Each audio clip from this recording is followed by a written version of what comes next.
Halo, Assalamualaikum warahmatullahi wabarakatuh. Salam sejahtera bagi kita semua. Kembali lagi ke History on this Day, podcast seri kelima.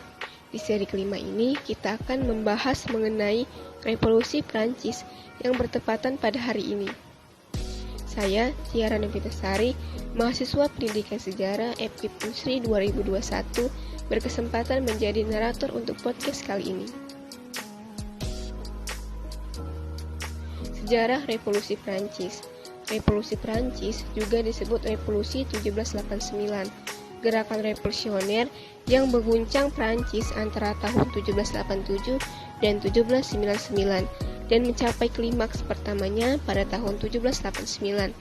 Maka, istilah konvensional Revolusi 1789 yang menunjukkan berakhirnya rezim kuno di Prancis dan juga berfungsi untuk membedakan peristiwa itu dari Revolusi Prancis tahun 1830 dan 1848. Asal-usul revolusi. Revolusi Prancis memiliki sebab-sebab umum yang sama dengan semua revolusi barat pada akhir abad ke-18 dan sebab-sebab khusus yang menjelaskan mengapa revolusi tersebut sejauh ini merupakan yang paling kejam dan paling signifikan secara universal. Dari revolusi-revolusi ini, penyebab umum pertama adalah struktur sosial barat. Rezim feodal telah melemah selangkah demi selangkah dan telah menghilang di beberapa bagian Eropa. Semakin banyak dan makmur elit rakyat jelata yang kaya, pedagang, pabrikan, dan profesional sering disebut bourgeoisie, bercita-cita untuk mendapatkan kekuasaan politik di negara-negara yang belum memilikinya. Para petani, banyak dari mereka yang memiliki tanah, telah mencapai taraf hidup yang lebih baik pendidikan dan ingin menyingkirkan sisa-sisa feodalisme terakhir untuk memperoleh hak penuh pemilik tanah dan bebas untuk meningkatkan kepemilikan mereka. Selanjutnya, dari sekitar tahun 1730, standar hidup yang lebih tinggi telah mengurangi angka kematian di antara orang dewasa secara signifikan. Ini bersama dengan faktor-faktor lain telah menyebabkan peningkatan populasi Eropa yang belum pernah terjadi sebelumnya selama beberapa abad. Meningkat 2 kali lipat antara tahun 1715 dan 1800. Bagi Prancis yang dengan 26 juta penduduk pada tahun 1789 adalah negara terpadat di Eropa. Masalahnya adalah paling akut. Sejarawan Julius Michellet pernah mengklaim bahwa Inggris adalah sebuah kerajaan, Jerman adalah sebuah bangsa, sebuah ras, Prancis adalah seseorang. Kuis ini akan menguji seberapa baik Anda mengenal orang itu. Populasi yang lebih besar menciptakan permintaan yang lebih besar untuk makanan dan barang-barang konsumsi. Penemuan tambang emas baru di Brasil telah menyebabkan kenaikan harga secara umum di seluruh barat dari sekitar tahun 1730, menunjukkan situasi ekonomi yang makmur. Sejak sekitar tahun 1770, tren ini mengundur dan krisis ekonomi yang memicu alarm dan bahkan pemberontakan menjadi sering terjadi. Argumen untuk reformasi sosial mulai diajukan. Filsafat intelektual yang tulisannya mengilhami argumen ini tentu saja dipengaruhi oleh ahli teori abad ke-17 seperti René Descartes, Benedict de Spinoza, dan John Locke.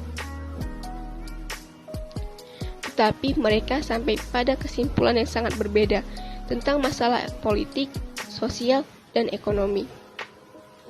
Sebuah revolusi tampaknya perlu untuk menerapkan ide-ide dari Montesquieu, Voltaire, atau Jean-Jacques Rousseau.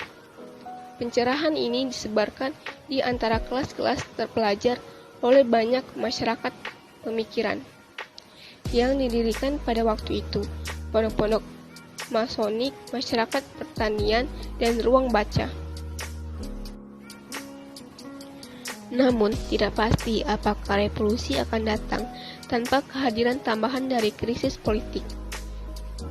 Dihadapkan dengan pengeluaran besar yang ditimbulkan oleh Perang Abad ke-18, Para penguasa Eropa berusaha mengumpulkan uang dengan mengenakan pajak kepada para bangsawan dan pendeta, yang di sebagian besar negara sampai sekarang telah dibebaskan.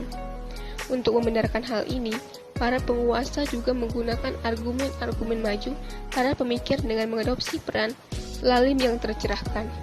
Ini memicu reaksi di seluruh Eropa, dari badan-badan istimewa, diet, dan perkebunan di Amerika Utara. Reaksi ini menyebabkan Revolusi Amerika, yang dimulai dengan penolakan untuk membayar pajak yang dikenakan oleh Raja Inggris Raya. Raja mencoba menghentikan reaksi aristokrasi ini, dan baik penguasa maupun kelas-kelas istimewa mencari sekutu di antara kaum borjuis dan kaum tani yang tidak memiliki hak istimewa. Meskipun perdebatan ilmiah terus berlanjut tentang penyebab pasti revolusi, alasan-alasan berikut biasanya dikemukakan. 1. Borjuasi membenci pengucilannya dari kekuasaan politik dan posisi kehormatan. 2. Kaum tani sangat sadar akan situasi mereka dan semakin tidak mau mendukung sistem feodal yang anakronistik dan memberatkan. 3. Filosofi telah dibaca lebih luas di Prancis daripada di tempat lain. 4. Partisipasi Prancis dalam Revolusi Amerika telah mendorong pemerintah ke jurang kebangkrutan. 5. Prancis adalah negara terpadat di Eropa, dan kegagalan panen ini sebagian besar negara itu pada tahun 1788. Datang di atas periode panjang kesulitan ekonomi, diperparah kegelisahan yang ada. Dan 6. Monarki Prancis yang tidak lagi dipandang sebagai ditahbiskan secara ilahi, tidak mampu beradaptasi dengan tekanan politik dan sosial yang diberatkan padanya. Pemberontakan aristokrat 1787 sampai 89. Revolusi mulai terbentuk di Prancis ketika Jenderal Pengendali Keuangan Charles Alexander de Calonne mengatur pemanggilan majelis para bangsawan atau para pejabat tinggi, bangsawan besar, dan beberapa perwakilan borjuasi. Pada Februari 1787, untuk mengusulkan reformasi yang dirancang untuk menghilangkan defisit anggaran dengan meningkatkan perpajakan kelas istimewa.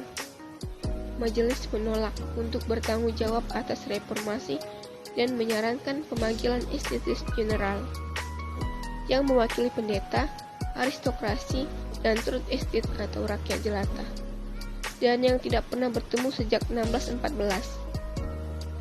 Upaya yang dilakukan oleh penerus Calonne untuk menegakkan reformasi fiskal meskipun ada perlawanan oleh kelas-kelas istimewa menyebabkan apa yang disebut pemberontakan badan-badan aristokrat, terutama yang dari parlemen atau pengadilan yang paling penting, yang kekuasaannya dibatasi oleh Dekret Mei 1788.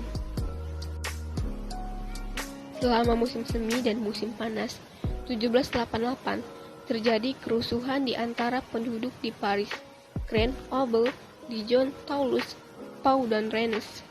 Raja Louis XVI harus menyerah. Dia mengangkat kembali berpikiran reformasi Jacques Necker sebagai Menteri Keuangan dan berjanji untuk mengadakan Estates General pada 5 Mei 1789. Dia juga dalam praktiknya memberikan kebebasan pers, dan Prancis dibanjiri pamflet yang membahas pembangunan kembali negara. Pemilihan Estates General yang diadakan antara Januari dan April 1789 bertepatan dengan gangguan lebih lanjut. Karena panen tahun 1788 buruk, praktis tidak ada pengecualian dari pungutan suara, dan para pemilih menyusun Charge de Dolencis yang mencantumkan keluhan dan harapan mereka. Mereka memilih 600 deputi untuk estate ketiga, 300 untuk bangsawan, dan 300 untuk pendeta. Saya, Tiara Novitasari, pamit undur diri. Sampai jumpa pada konten History on this Day selanjutnya. Wassalamualaikum warahmatullahi wabarakatuh.